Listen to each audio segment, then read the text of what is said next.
Okay, who are you and where are you from? My name's Richard Beal. I'm originally from Rockport, now living in Gloucester, Mass. Commercial fisherman.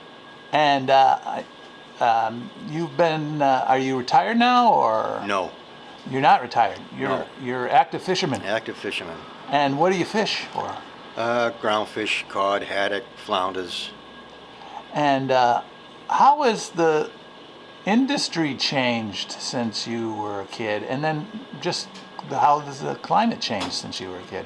The industry, you haven't got time enough to hear all that.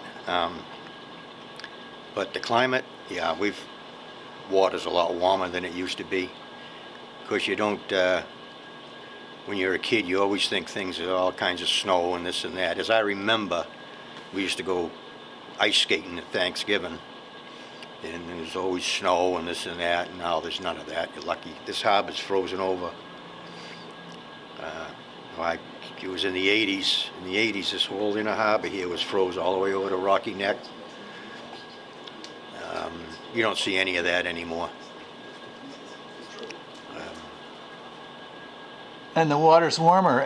Oh, definitely. And I heard that I was saying earlier that the Mainers were telling me that there's some migration of the lobsters up north because of the waters are getting warmer, but I don't know. As the lobster industry is as strong as it used to be, or the industry in general?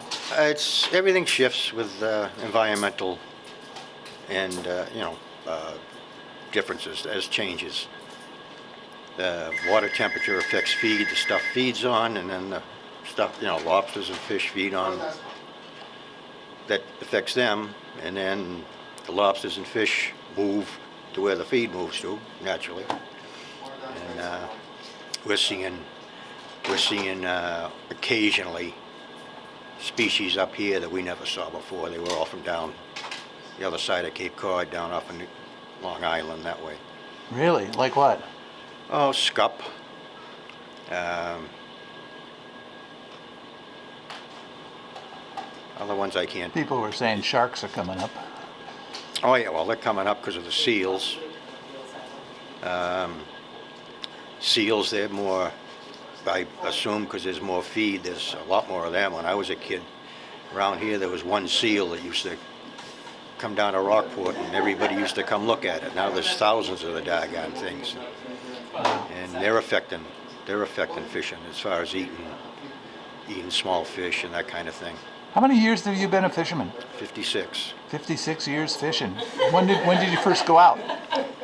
Oh, I was a kid on potty boats when I was a kid. The first time I ever took a boat fishing was 1966. Wow. And you've seen a lot of changes, technological and otherwise. Yeah. And so what has the climate affected your personal life every day now? You're still a fisherman, so I guess it has. Yeah, it's the species at different places. You got to go different places to catch things, and one thing in particular that happens this time of year that I believe is environmental. The warming of the water is heron used to spawn always around Columbus Day, right off of Rockport. Used to hear, and now they're a month late every year than they used to be. That's just one, for instance. Yeah. And now, what about the future? Should we be optimistic or pessimistic? And on a scale of 1 to 10, 10 being the most concerned, where are you on that scale? And what should we expect for the future? I'm not optimistic. I don't see us changing things. You think too many people in the world for too little resource. And they're just not going to change their ways. No, everybody wants the other person to change their ways. Who's going to change it themselves? So the crisis might keep getting worse and worse until something is done, or? I'm hoping in the younger generation, but that remains to be seen. On a scale of 1 to 10, where do you say that climate change is a concern of yours? No, 8. Wow. Very good. Anything else you'd like to say about the climate?